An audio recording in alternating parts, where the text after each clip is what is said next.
Hop, Reading Challenge 2 kitobi 1-unit In the Name of Beauty degan maqolani ko'rib chiqamiz. Hop, birinchisi improve degani yaxshilamoq degani, makes better sinonim bo'ladi.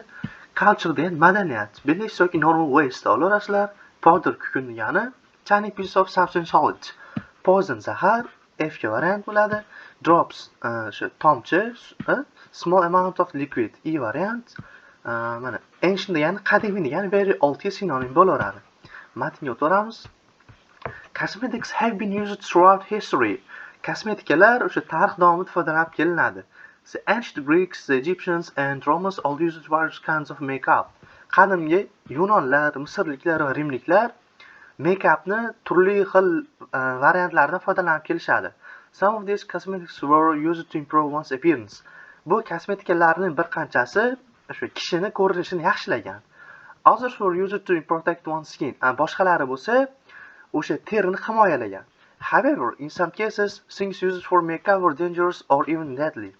Lekin ba'zi hollarda o'sha make-up uchun foydalanilgan narsalar xavfli bo'lgan va hatto o'limga olib kelgan. Skincare treatments including perfumes, lotions and cosmetics masks were used to ancient Egypt by rich and poor alike. O'sha terini parvarish qiladigan muolajalar, atirlar, shu kosmetik maskalar qadimgi Misrda foydalanilgan boylar va kambag'allar tomonidan. Egyptians also developed some of the earliest sunscreens. Misrliklar shuningdek dastlabki quyosh kremlarini o'sha ishlab chiqarishgan, yaratishgan desa bo'laveradi. They used oils and creams for protection against the sun and dry winds. Ular yog' va kremlardan quyoshga va quruq shamollarga qarshi himoya sifatida foydalanishgan. Egyptians also, as well as other ancient cultures, used various powders on their skin for beauty as well. Misrliklar va shuningdek boshqa qadim yonatlar ham powder yoki kukun degani terilariga har xil kukunlardan foydalanishgan chiroyli bo'lish uchun. Egyptians used black coal around their eyes. Misrliklar ko'zlarining atrofiga qora surma surkashgan.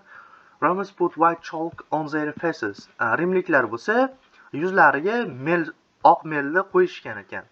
And Indians painted red henna on their bodies. Hindlar bo'lsa xina qo'yishgan tanalariga qizil xinadan. Most of the ancient cosmetics were harmless. Qadimgi kosmetikalarning ko'pi zararsiz bo'lgan. However, in the name of beauty, some people apply dangerous chemicals and poisons to their skin. Shunga qaramasdan o'sha chiroyli bo'lish uchun, desak bo'ladi, chiroyli bo'lish uchun ba'zi odamlar xavfli shu kimyoviy va zaharli bo'lgan kosmetikalarni ham terilariga qo'llashgan. During the Italian Renaissance, women wore white powder made of lead and their faces. Italiya Renessansi davomida ayollar yuzlariga qo'rg'oshindan qilingan oq kukunni qo'yishgan. Of course, doctors today know lead is like poison for our bodies. Albatta, bugungi kunda doktorlar aytishadiki, qo'rg'oshin bu bizning tanamiz uchun zaharliligini. Also, around the time of Renaissance, women in Italy put drops of belladonna in their eyes. Yana shuning o'sha Renessans payti davomida Italiyada ayollar ko'zlariga belladonnani tomizishgan. These belladonna drops were made from a plant whose poison effects enzymes in the body. Bu belladonna tomchlari shunaqangi bo'lganki, o'sha o'simlikdan olingan bo'lib, tanadagi nerv sistemalariga yomon ta'sir qilishi mumkin. By putting belladonna drops in her eyes, a woman's pupils will become very large. Belladonna tomchilarini tomizish orqali ayolning qorachiqlari kattalashib ketgan. People thought this made women more beautiful. Odamlar o'ylashganki, bu narsa ayollarni juda ham chiroyli qiladi deb. Actually, this is where the plant's name comes from. Aslida bu o'sha o'simlikda kelib chiqqan nomidir. In Italian, belladonna means beautiful woman. Italyan tilida belladonna chiroyli ayol degan ma'noni bildiradi. When Elizabeth I was queen in the late 1500s, some rather dangerous cosmetics were also being used by women in England. Qachonki o'sha Elizabeta 1500-yillar oxirida qirolicha bo'lganda, ba'zi xavfli kosmetikalar Angliyada ayollar tomonidan foydalanilgan. In particular, women were using special hair dye made with lead and sulfur. Hop, ajralib turgan jihat shundaki, ayollar o'sha qo'rg'oshin va oltin gurugdan qilingan soch bo'yoqlarini foydalanishayotgandi. The dye was designed to give people red hair the same color as the queen's hair. But over time, the dye made people's hair fall out. Ha, o'sha kraska odamlarga qizil soch bergan, xuddi qirolichani sochidaqa. Lekin vaqt o'tishi bilan bu o'sha kraska odamlar sochini to'kib yuborgan. Finally, women using this dye ended up bald like the queen and had to wear wigs. Axirida o'sha natijada ayollar bu kraskani foydalanishni to'xtatishdi, kal bo'lib qolishdi qirolichaga o'xshab va parik kiyib yurishlari kerak bo'lib qoldi. Savollarga o'tiramiz. What is main idea of this reading? The ancient Egyptians used a lot of makeup. Misrliklar makeupdan foydalanishgan. People have always used makeup. Odamlar har doim foydalanib kelishadi makeupdan. Some cosmetics in the past were dangerous.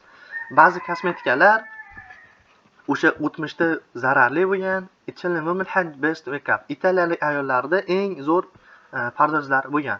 To'g'ri javob bu yerda C ni olsak bo'laveradi. Asosan xavfli kosmetiklar haqida mavzu ko'tarildi. Ikkinchisi, which of the following statements is not correct? Ha, berilgan ma'lumotda qaysi birisi noto'g'ri deyapti. Egyptians used makeup to help their skin. Misrliklar terilariga yordam beruvchi makeupdan foydalanishdi. The Romans used chalk to make their faces white. Rimliklar yuzlarini oqartirish uchun meldan foydalanishdi. Queen Elizabeth I had blonde hair. Qirolicha Elizabetani shu blandingi sochi bo'lgan. All of the above. Hammasi to'g'ri. Endi bizga not correct deyapti. O'shaning uchun biz C ni olsak bo'laveradi. Chunki o'zlari bilasizda u kal bo'lgan, parik kiyib yurgan. Where did Italian women apply lip powder? Italiyalik ayollar o'sha qo'rg'oshin kuyini qayerlarga surkashgan? In their hair, sochlariga, qo'llariga, yuzlariga va qo'llarini o'ziga. Hand bu naqa to'liq qo'l bo'lsa, arim naqani bilak tomonlari. To'g'ri javob bu yerda C bo'ladi. Yuzlariga surkashdi. What was belladonna used for? Belladonna nima uchun foydalanilgan? To give women pretty eyes. Ayollarga chiroyli ko'z berish uchun. To change the color of women's skin. Ayollarning terisini rangini o'zgartirish uchun. To poison plants. O'simliklarni zaharlash uchun. To make people look smarter. O'sha odamlarni aqlliroq qilish uchun. Xo'p. Mana to'g'ri javob bu yerda A ni olamiz. Large eyes, pretty eyes sinonim bo'ladi. What is meaning of razor is used in line 20? Ha, razor degan so'z nimani anglatyapti? 20-xatorda berilgan. Normally, on the contrary, preferred fairly. To'g'ri javob bu yerda preferred bo'ladi, afzal ko'rmoq, razor zangi sinonim bo'laveradi.